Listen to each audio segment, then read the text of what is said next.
ලොව කොතන හිටියත් ලංකාවට පැමිණුනොත් වන්දනා කරගන්න අමතක කරන්න එපා උතුම් පසේ බුදු විහාරය.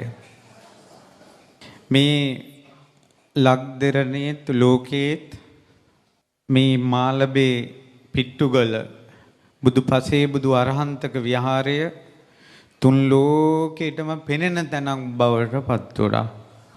ලොව එකම පසේ බුදු විහාරය. හිමාලයේ ගන්ධමාන පර්වතයේ මංජූසක වෘක්ෂයේ කඟවේනුකුගේ තනි අංගසේ හුදකලාව කිසිවක් හා නොඇලී නොගැටි සොඳුරු හුදකලාවේ සුවය විඳින පරම පවිත්‍ර සිත්තියන ලොවට කලාතුරකින් පහළවන සුවසේ සසරින් එතරට